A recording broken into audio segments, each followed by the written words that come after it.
Section 4 पे आते हैं जी, क्लास 4 पे आते हैं, कॉन्टेक्स्ट ऑफ द ऑर्गेनाइजेशन।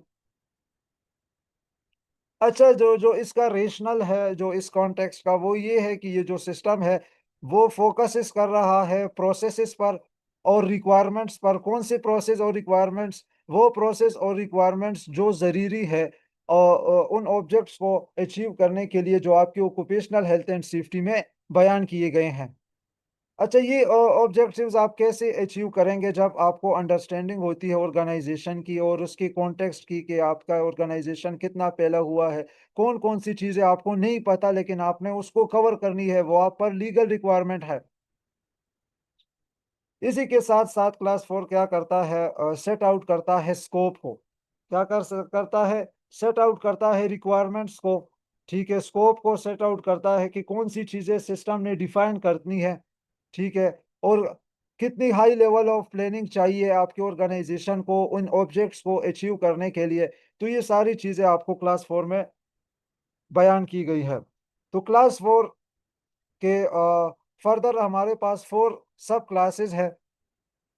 अच्छा, ये जो कॉन्टेक्स्ट है, इसमें क्लास 4 है, ये बेसिकली सीनियर लीडरशिप के लिए है। उनके लिए इस हवाले से इन्फॉर्मेशन है, जिसमें इंटरनल और एक्सटर्नल इश्यूज़ पर डिटेल बात की गई है कि कौन से इंटरनल और एक्सटर्नल इश्यूज़ है जो आपके occupational health and safety management system पर इम्पैक्ट उनके हो सकते हैं।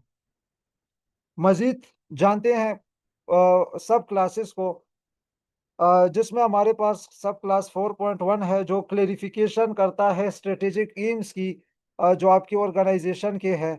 और इसमें आप क्या करते हो, करते हो, सॉरी, डिटरमाइन करते हो वो इश्यूज जो इफेक्ट कर सकते हैं आपकी एम्स को। ठीक है, वो इश्यूज आप आइडेंटिफाई करते हो जो आपको अपनी एम से अचीव करने से क्या करते हैं, रोकते हैं। क्लास 4.2 में आप कंसिडर करते हो उन इंटरेस्टेड पार्टीज को, स्टेक होल्डर्स को, जिसमें वर्कर्स भी शामिल है। जब वो ऑर्गेनाइजेशन में काम करेंगे तो आपकी ऑर्गेनाइजेशन कैसी इफेक्ट होगी, किस किस तरीके से इफेक्ट होगी, उन चीज़ों को हम डिस्कस करेंगे।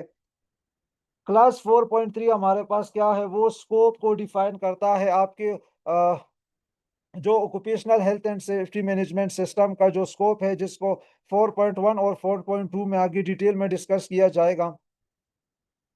और आपका जो क्लास पॉइंट 4.4 है, ठीक है, वो क्या करता है, सेट करता है एक डिज़ाइन, एक लेआउट आपके occupational health and safety management system के लिए। और प्लस आपको कितनी हाई लेवल प्लानिंग करनी है, इन चीज़ों के बारे में बताता है। फर्दर इसको देखा जाए तो क्लास 4.1 आपको डिफाइन करता है आपकी ऑर्गेनाइजेशन और कौन सी चीज़ें आपकी ऑर्गेनाइजेशन को इफ़ेक्ट करती है। फिर क्लास 4.2 फर्दर आपको बताती है जो आपकी नीड्स हैं, आपकी एक्सपेक्टेशंस हैं वर्कर्स और इंटरेस्टेड पार्टीज़ के हवाले से। क्लास 4.3 आपको स्कोप के हवाले से बताता है, ठीक है? और क्लास 4.4 आपके डिज़ाइन के बारे में बताता है, या जो सीक्वेंस होगा आपके सिस्टम का उसके हवाले से बताता है। So class 4.41 understanding the context of the organization। अच्छा, क्लास 4.4 आपसे रिक्वायर करता है कि आपको हाई लेवल ऑफ अंडरस्टैंडिंग होनी चाहिए उन की इश्यूज की, जो आपके health and safety management system को पॉजिटिवली और नेगेटिवली तरीके से क्या करते हैं, इफेक्ट करते हैं।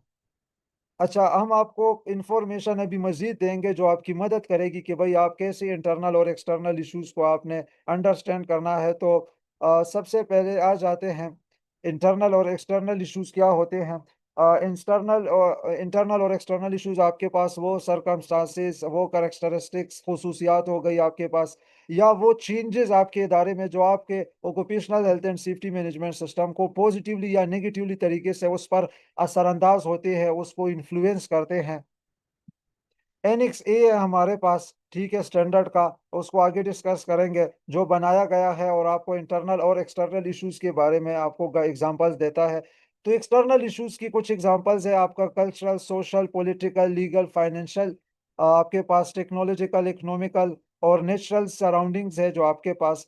तो इन इश्यूज़ के हवाले से बात होती है कि आपकी ऑर्गेनाइजेशन जिस जगह पे ऑपरेट हो रही है, वहाँ कल्चरल हेल्थ एंड सेफ्टी की कल्चर के बारे में बात हो रही है कि भई वहाँ कल्चरल क्या इश्यूज़ है, आपका कल्चर पॉज़िटिव है, नेगेटिव है, कहाँ-कहाँ पे इश्यूज़ है। फिर सोशल इश्यूज़ हो गए, एम्प्लॉइज़ के आपस में क्या मामलात हैं।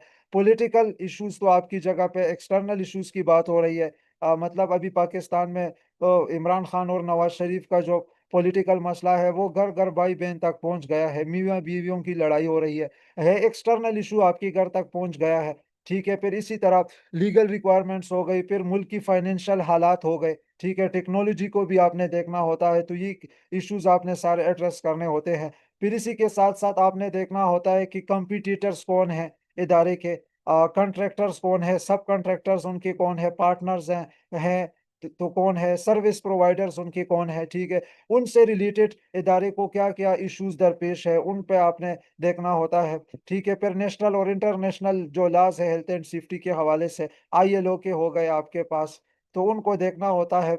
आईएलओ तो इंटरनेशनल लॉ में आ गया, फिर रेलेवेंट कंट्री के क्या क्या लॉज हैं, ठीक है, उनको कितना इम्प्लीमेंट किया गया है। इंडस्ट्री के ट्रेंड्स को देखना होगा कि भाई फलानी इंडस्ट्री है, कंपनी है, वो हैजर्ड्स को या वो केमिकल को की स्पिल्स को मैनेज करने के लिए वो क्या कर रही है, और ये इंडस्ट्री केमिकल के स्पिल को मैनेज करने के लिए क्या कर रही है। तो आप जहाँ का ऑडिट करेंगे तो वहाँ पे आपने इंडस्ट्रियल ट्रेंड्स भी देखने होते हैं कि साथ वाली इंडस्ट्री क्या कर रही है, ये इंडस्ट्री क्या कर रही है।